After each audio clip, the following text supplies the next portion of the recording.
तो खुलुमबाय दिनैनि दिनाव जोङो बिटिसि बासि रायजो हिसाबै गिबि गिबि साफ्रोमखौबो बिभिन्न जाति जनगोष्ठीनि मानसिफोरखौ जोङो धन्यबाद होनांगोन।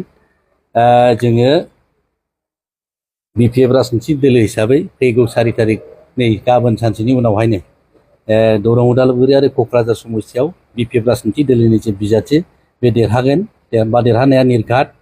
ओंखायनो आङो सिगां जोंनि बे ओनसोलनि बिटिसि बासि रायजो राजाफोरखौ आरो फिन खेबसेबाव आंनि गोरबोनिफ्राय बिथांमोनखौ आङो धन्यबाद जासिगोन।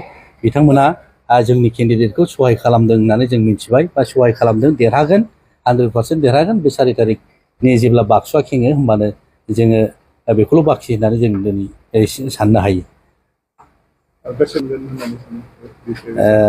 जोंथ' मिनिमाम जोङो 5,50,000नि गोजौआव मोनगोन जोङो। मिनिमाम जों 5,50,000 जों एक्सपेक्ट खालामदों। बेनि गोजौआव जों भट मोननानै क'क्राझार समस्ति हिसाबै देरहागोन। आरो उदालगुरि दरं आरो उदालगुरि समस्ति हिसाबै जोङो बिभिन्न स्तरनिफ्राय जोङो ओरैनो खबर मोननाय बायदिबा बे पार्टिनि नङा दे, आंनाव नोंथांमोना सोंनाय हिसाबैसो आङो बेक्तिगत हिसाबैसो बुंनाय। दा दरं उदालगुरियावबो जोङो बिभिन्न सर्सनिफ्राय मिथिनाय मथेबा नेक टु नेक फाइट जादों होननानै जों मिथिदों। बेवहायबो एसेल' खम भटआव जोङो देरहानो हागौ आरो नङाबा जों एसेल' खमाव जों देरनो हागौ होननानै जों बिदि धारना खालामनानै दिनैनि दिनाव दं। आरो जोङो दिनैबो गाराखै दरं उदालगुरि समस्ति हिसाबै बेवहायबो जोङो जोंनि बिजाथि मानगोनां दुर्गा दास बर' बिथाङा देरहागोन, जों बेखौ आसा खालामनानै दंबाय थायो। क'क्राझाराथ' 100% रोखाखा। बेहाय जोंनिल' बाथ्रा नङा, बिभिन्न स्तरनि बिभिन्न जाति जनगोष्ठीनि मानसिफ्रा दिनै बिपिएफ राजनितिक दोलोखौ फिन खेबसे फैगौ 2025आव सरकार लाबोफिननांगौनि सार्थआव आरो बे बिटिसिनि 6 सिडुलखौ बासायनांगौनि सार्थआव, बिटिसिखौ बासायनांगौनि सार्थआव नैबे 2025नि जे 26नि जे एमपि बेवहाय देरहानानै लान्ट्रि फैबाय थागोन मोननै जे इलेक्सन, बिटिसिनि इलेक्सन आरो एमएलए इलेक्सनावबो देरहानानै फिन खेबसे बिपिएफ राजनितिक दोलोनि मुरब्बि मानगोनां हाग्रामा महिलारि सारखौ सिटनि गादियाव बसायफिननो दानिफ्रायनो साखाफारा जाबाय। ओंखायनो क'क्राझार समस्ति हिसाबै जों 100% देरहानाया एकदम रोखा आरोखि।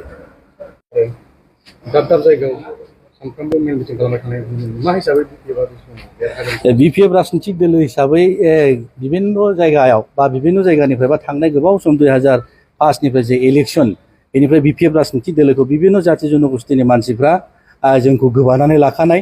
थांनाय 2020नि जे इलेक्सन बेवहायबो जर जबस्तियै माबा खारनाव सोरबानि खैसार सानायावसो जोङो बिपिएफ राजनितिक दोलो हिसाबै जोङो सासननि बाहेरायाव थानो गोनां जादों।